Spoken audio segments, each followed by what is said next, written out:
జై తెలంగాణ.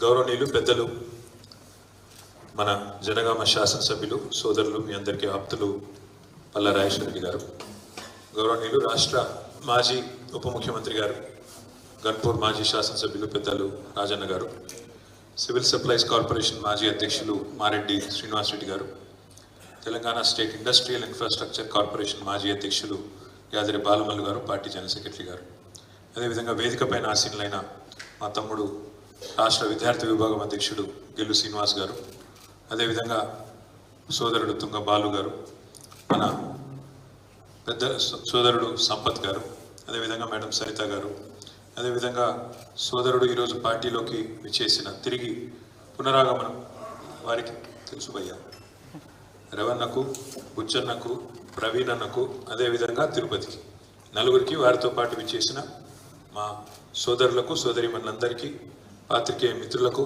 స్వాతంత్ర దినోత్సవం రోజు కూడా ఇంత ఓపికగా ఉన్న మా పాత్రికేయ మిత్రులకు పేరు పేరున అందరికీ కూడా హృదయపూర్వకంగా నమస్కారాలు, హృదయపూర్వకంగా ధన్యవాదాలు.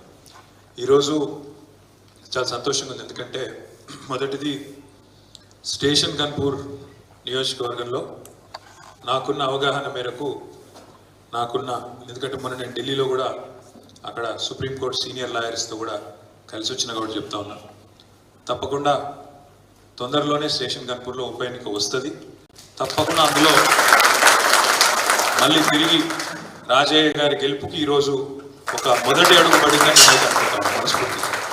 ఎందుకంటే కేసీఆర్ గారు పార్లమెంట్ ఎన్నికల సందర్భంగా వచ్చినప్పుడే చెప్పినారు, గన్పూర్లో ఉప ఎన్నిక రావడము ఖాయం, తప్పకుండా మనం గెలవడం ఖాయం అన్న మాట చెప్పినారు. చెప్పిన దానికి అనుగుణంగానే నేను కూడా వ్యక్తిగతంగా అనుకునేది, హైకోర్టులో ఆల్రెడీ తీర్పు రిజర్వ్ చేసి పెట్టుకొని ఉన్నారు, అక్కడ సానుకూల ఫలితం వస్తుందని నేనైతే అనుకుంటా ఉన్నాను. ఎందుకంటే ఆశాభావం ఉంది, తప్పకుండా వస్తుంది. ఎందుకంటే అది ఓపెన్ వీళ్ళేమి దాచుకొని కూడా దాచుకుంటలేరు వాళ్ళు. ఇలా గెలిచిండ్రు, అందులో ఎంపీకి పోటీ చేస్తాను, ఇలా గెలిచిండ్రు, కండువాలు కప్పుకొని ఓపెన్గా కుల్లా ఇల్లు ఊరు తిరుక్కుంటా కాంగ్రెస్ పార్టీ పోటీ ఏమని తిరిగిండ్రు. కాబట్టి ఇళ్ళ గెలిచిన వాళ్ళు అవతల పోయి మరి పార్టీ ఫిరాయింపులకు పాల్పడితే చట్టం చాలా క్లియర్గా ఉంది. మే 2023లో సుప్రీంకోర్టుకు సంబంధించిన రాజ్యాంగ ధర్మాసనం కూడా స్పష్టంగా తీర్పిచ్చింది. కాబట్టి తప్పకుండా హైకోర్టులో ఫలితం వస్తుందని నేనైతే ఆశాభావంతో ఉన్నా. అదేవిధంగా మిగతా ఎమ్మెల్యేల మీద కూడా కొంతమంది మీద, ముగ్గురు మీద వేసినాం ఇక్కడ హైకోర్టులో, మన కడియం శ్రీహరి గారు, అదేవిధంగా దానం నాగేందర్ గారు, తెల్లం వెంకట్రావు గారు, ముగ్గురు మీద ఆల్రెడీ హైకోర్టులో తీర్పు రిజర్వ్ ఉంది. మిగతా వాళ్ళ మీద సుప్రీంకోర్టు పోవాలనే ఆలోచన కూడా చేసినాం, మొన్న పోయి కలిసినాం ఢిల్లీలో. సీదా పోయి డైరెక్ట్గా సుప్రీంకోర్టులో వేద్దాం. ఇక్కడ స్పీకర్ గారు ఆయనకి ఇచ్చినా కూడా పిటిషన్లు ఏం చేస్తలేరు.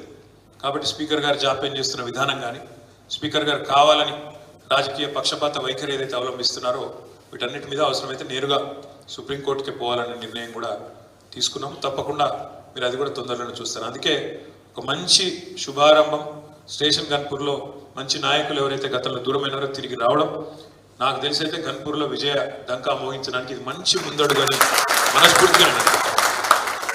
రెండవది, కాలం చూస్తుంటేనే అయిపోతుంది, టైము తెలియకుండానే అయిపోతుంది.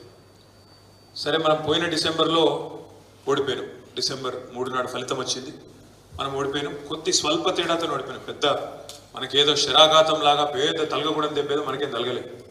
ఒకసారి దేశ రాజకీయం చూస్తే ఈరోజు 10 ఏళ్లకు మించి ఈ దేశంలో ఒక పార్టీ తిరిగి మళ్ళీ రావడం మూడోసారి కూడా అంటే కొంత కష్టతరమైన పనిగానే ఇవాళ రేపు కనబడతా ఉన్నది.